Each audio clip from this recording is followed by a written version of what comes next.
airflow that's outside of them is taken up by another car, so there's even less air, so it just really messes with them. So they have to pinch it down and they lose speed, and so they can't pass. Oh, okay. Yeah, it's a really good choice, and so far it's worked out for everybody. So that's on done certain on certain tracks, the outside choice is actually better. Mm-hmm.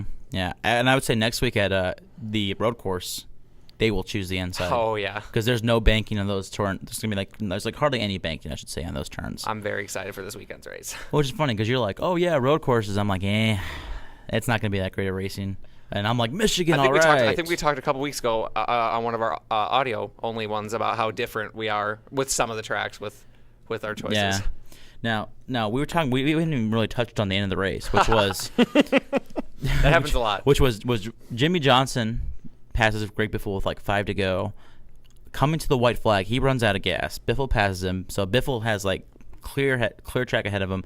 Comes off of turn 2, he runs out of gas. Mark Martin, who started like 32nd and has been working his way up all day long, passes him, bleeds only the last lap, wins the race. And I'm telling you right now, Biffle and Johnson racing each other late in the race, that's why they ran out of gas. Yeah, and Biffle said it. Well, and I was listening to the radio. With like 6 to go, Biffle's team gave him the okay to go all out. And with like 5 to go, Johnson's team gave him the okay to go all out. That's why they ran out of gas. See, on Sports Center, they played the audio from inside the car. Mm-hmm. Yeah, that's what I was listening to actually. I thought the crew chief was telling him that they were going to run out. Yeah, but that was on the last pit stop, so he was telling him that so they would save the whole run. As everybody was coming off of pit road, and they're like, okay, we're a lap short, we're 2 laps short. You need to start saving gas from here to get go. Tony Stewart's team, right as he came off pit road, Darren Grubb said to him, he goes, hey, we're short, we need you to save some fuel. And he goes, I'm on it.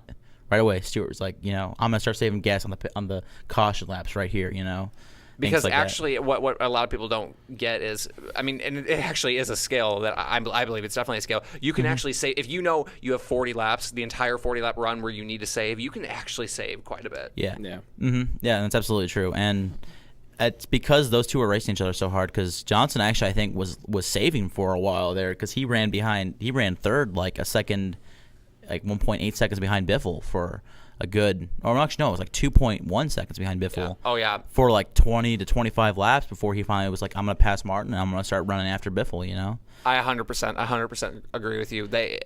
Just that little extra oomph, and they ran out. Biffle on the radio was even like with like 6, 7 to go. He was like, he's catching me. Can I go? Can I run hard now? And they're like, fine, okay, go. And then after he got past, he's like, I think I can get him if I can just run hard. Can I run hard? And they're like, yes, you got 3 laps to go. That's got to be such a hard position to be in. And Biffle even's like, if I just had been smart and saved and let him go and saved gas, I make it to the end and I win the race. It's just such a risk though, because you never know if he's gonna run out. Right. I was gonna say, how would he know if Johnson was gonna run out? It's 20/20 hindsight. He's saying after the race, he's like, if I had just taken the conservative route, Johnson would have been way out in front of me, but Johnson would have run out. Because what's interesting, I don't know if you knew this, Doug, Jimmy Johnson said the exact same thing. He actually said, he's like, actually said, I should have just slowly kind of closed in and left myself a little bit, couple seconds behind him, and then, he would have run out. But there's, Now, I'm sorry. No, go ahead. If they had kept conserving their gas, and ended up having enough gas to make it to the end, then Biffle would have won. Biffle probably would have won because Johnson wouldn't have gotten hammered down to catch him. Was there any chance of Martin catching them? No, because he was saving Martin too. Was in hardcore gas. Was. Actually, right after the race ended, Martin on his radio goes, "Thank God we were so conservative today." Oh, okay. So Martin was actually, and he even said after the race too that his car was good, but he couldn't run with them. Yeah. What's interesting, a different perspective of this on the other side. After the race, Jeff Gordon said, "Yeah, I think we saved too much. I'm kind of frustrated."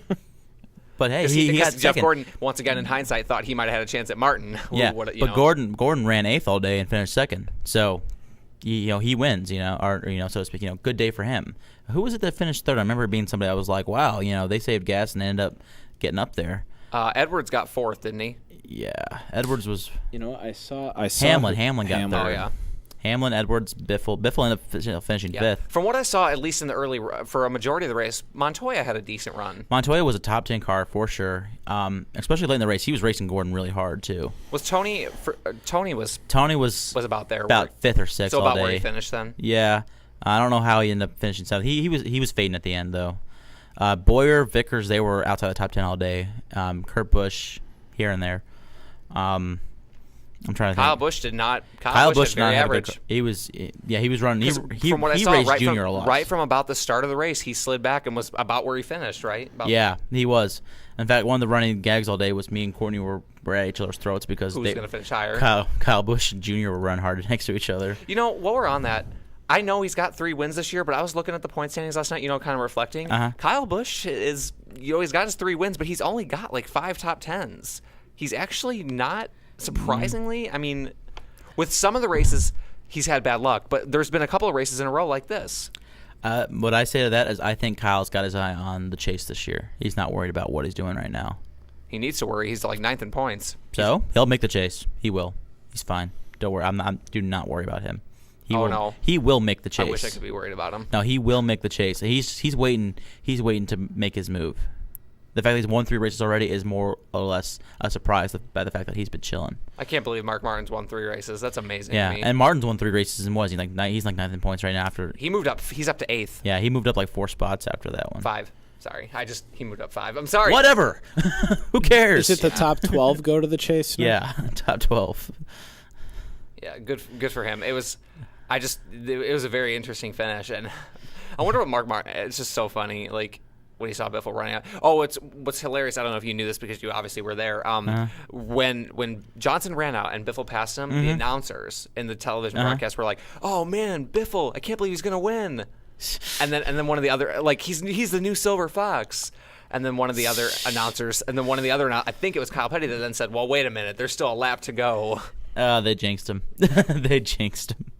That's funny. I did not know that. Yeah, no, they actually, I think Weber and Dallenbach, I think it was those two that said, "Oh man, he's the new Silver Fox. Biffle's going to get a win out of this." And then no, actually, I mean, he screwed himself over by not backing off. Though if he backs off, Johnson backs off, and Johnson probably makes it to the end. So I'm not sure there's a way Biffle could have won this race in all respects. Now, another thing I spent a lot of time watching yesterday, and something I was able to do, was I spent a lot of time listening to Junior's radio transmissions with McGrew because I wanted to get a feel for what's going on over there. I came away with 2 thoughts. First of all, Junior does not give good feedback. Now, you've speculated that before. Yeah, no, he does not give good feedback because like 30 laps in. Well, yeah, what's an example? Yeah. 30 laps in, McGrew gets on the radio and goes, "Okay, we're 10 laps till we pit. What can we do to help you?" And Junior goes, "Well, put 4 new tires on it." And they're like, "Well, is it tight?" "Yeah, it's tight in the middle and loose off."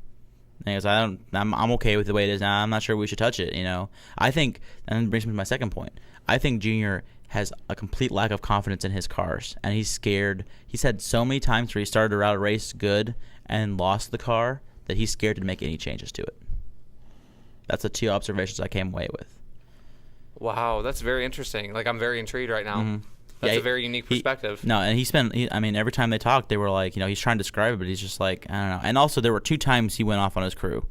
The first time was when he pitted because he said you can't repeat some of it. Yeah, I can't repeat any of it. But one time was because he couldn't see through the car in front of him when he pitted for the first time, and apparently he could. He was following Bill Elliott. Bill Elliott was pitting in front of his pit stall, so basically he couldn't see his pit stall too. He was almost there, and he was yelling at his crew for not telling him that the 21 was pitting in front of him. Also, at one point he had radio issues, and he was yelling at them to fix it. Basically, he said he didn't want to handle it. He wanted them to handle it because he need to focus on driving. Wow. So not the best day for Junior as far as. Yeah. Well, it's funny though. Those things made him angry, but he was completely calm about his car though.